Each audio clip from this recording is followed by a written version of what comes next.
Hello माय YouTube family, कसे आहात तुम्ही सर्व? आय होप तुम्ही सर्वजण मस्त असाल. तर थंबनेल पाहून तुम्हाला कळालंच असेल की व्हिडिओ काय आहे. तर व्हिडिओ शेवटपर्यंत नक्की पहा. तर चला.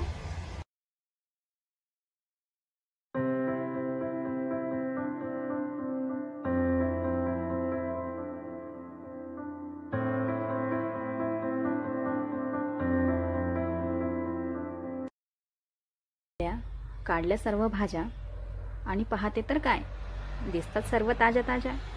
मग काय, सर्वांना घेतलं अंघोळीला. पहिल्यांदा दिसले टोमॅटो आणि शिमला मिरची. त्यांना पण असं मस्त स्वच्छ असं धुवून काढलं आणि मस्त अंघोळ घातली. आणि त्यानंतर दिसले द्राक्ष. मला द्राक्षांना पण अशी मस्त अंघोळ घातली आणि पाहते तर काय, द्राक्षांमधून तर खूप धूळ निघाली. आणि त्यानंतर सर्व अशा भाज्या मी एका सुती कपड्यावर अंथरल्या. त्यामधील सर्व पाणी सुकू दिलं आणि एक एक करून सर्व भाज्या अशा क्रमवारीने ठेवल्या. आणि पाहते तर काय, दिसतात सर्व ताज्या ताज्या. त्यानंतर दिसले मला वांगे, काकडी आणि त्यानंतर दिसल्या मला हिरव्या पालेभाज्या.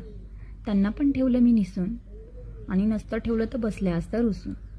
त्यामुळे मी ठेवलं त्यांना पण निसून. तर अशा प्रकारे मी सर्व भाज्या इथे मांडलेल्या आहेत आणि इथे मस्त अशा कोरड्या करून. इथे माझ्याकडे हे फ्रीज ऑर्गनायझर आहे, जे की मी फ्लिपकार्टहून मागवला होता. हा पूर्ण 6चा सेट आहे. याच्यामध्ये खूप भाजीपाला एकदम फ्रेश राहतो.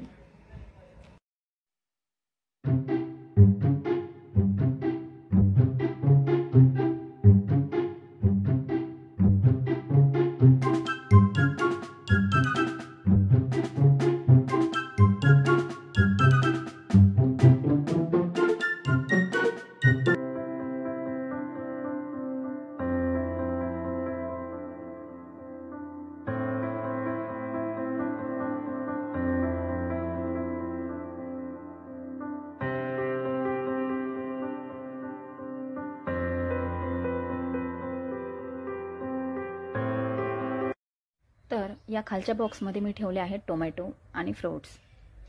आणि त्यानंतर हे दिसले मटार, जे की मी नंतर सोलेल. आणि फ्रीजचं वरच्या सेक्शनमध्ये दही, दूध आणि साय हे ठेवलं आहे.